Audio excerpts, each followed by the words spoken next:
Shalom, shalom. I'm Yishak Ben Yasharel of Restores the Truth Ministries, sharing with you another Scripture Nugget. Today's Scripture Nugget will be based upon Debarim or Deuteronomy chapter 30, verses 11 through 16. It's a very interesting reading, very interesting piece of Torah that I believe a lot of people began to take for granted or just overlook, because we can kind of see some things that is happening within the returning to Torah, the ability or the attempt to try to live for Torah, and even networking and connecting with like-minded Torah-keeping people. So let's get into today's study, today's Scripture Nugget. Debarim chapter 30, verse 11.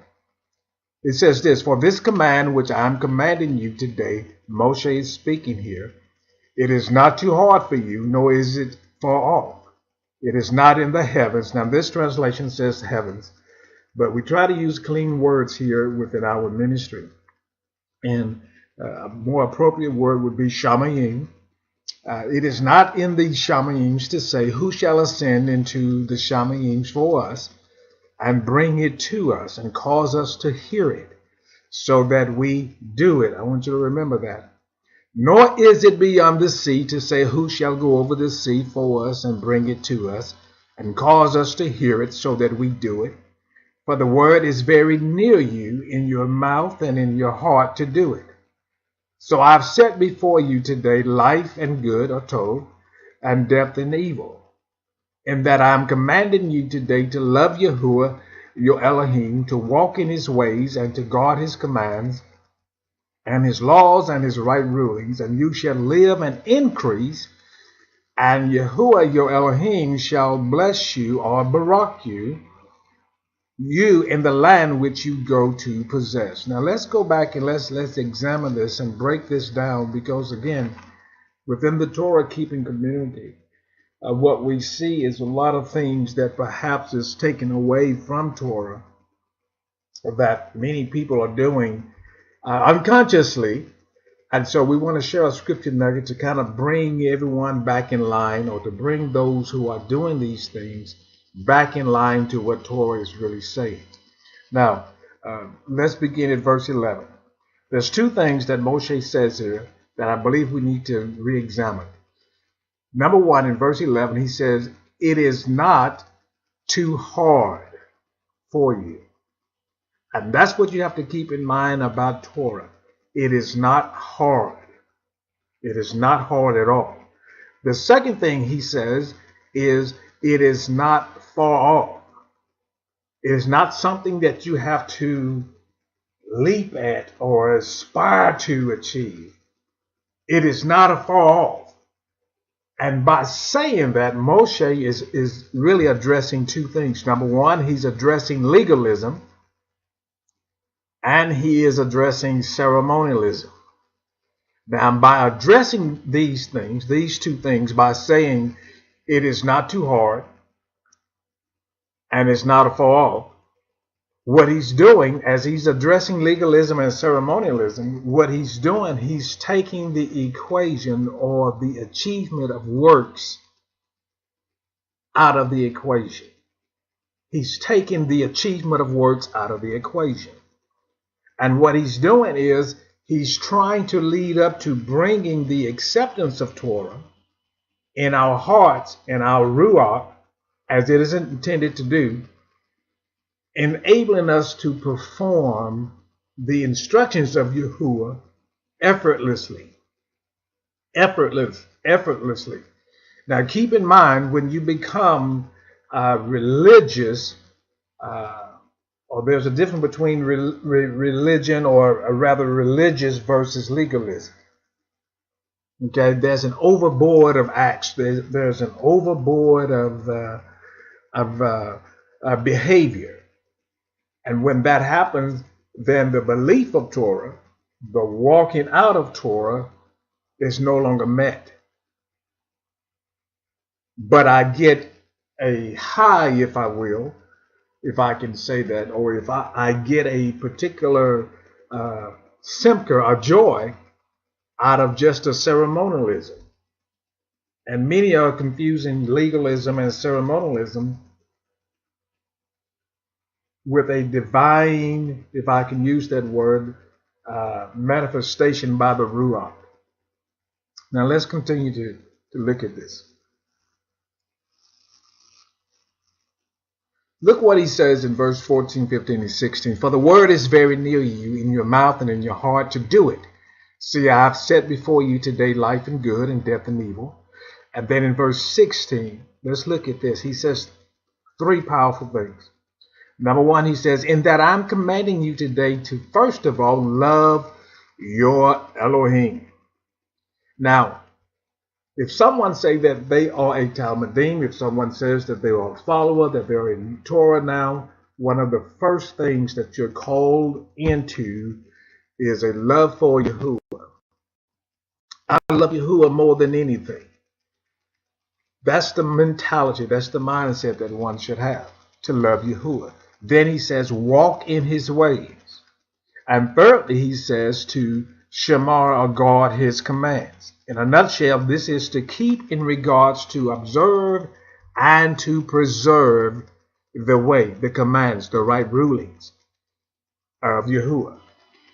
Now let's back up and let's look at something that Yahushua said in the book of Netanyahu, or commonly called Matthew, in chapter 11, verse 28 through 30. He says, come to me, all you who labor and are burdened, and I shall give you rest. He says, take my yoke upon you and learn from me, for I am meek and humble in heart, and you shall find rest for your beings. For my yoke is gentle and my burden is light. Now let's look at this word burden within the text of verse 28. It has a Greek word, number G5412, if you have a concordance, which is for tidzo. For tidzo, which means to load up, it means to overburden, but it means to overburden with ceremony. With ceremony.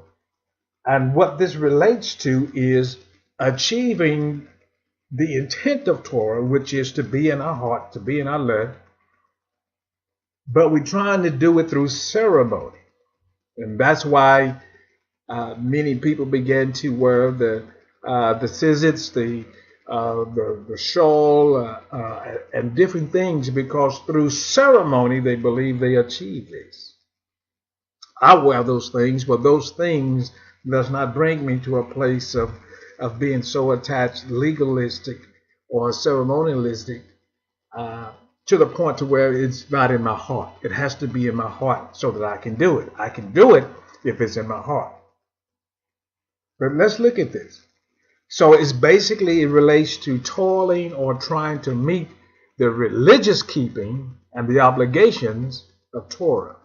So I'm heavily involved in the ceremony of Torah, the ceremony of Hebrewism, the ceremony of being an Israelite, or being part of Yasharel, a ceremony of a Torah-keeping community, a ceremony of being a Messianic, and therefore I miss the goal of the Torah. The next thing he points out, he says, it is not all you that are burdened. Fortion, Greek word fortion, G5413, which means task or service. You see, the Father wants the Torah within our hearts, not so focused upon the ceremony or the legalistic keeping of Torah.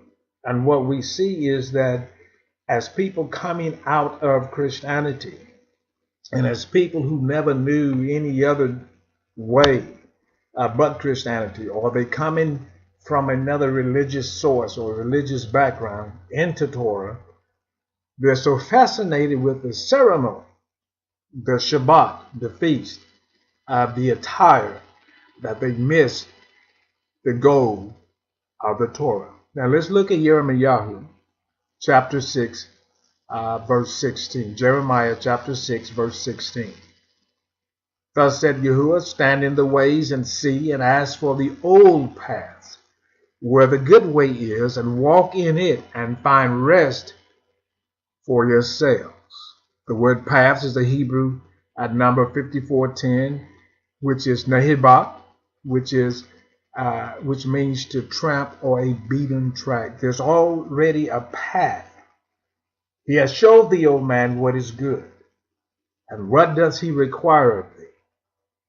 You see, the path is already laid. The path is already there. We just have to embrace it. Shalom, shalom. See you next time on Scripture Nugget.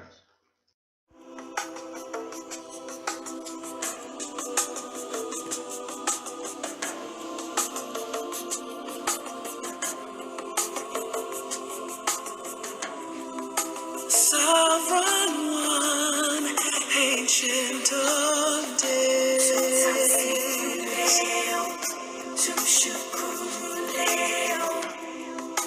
set apart is your name,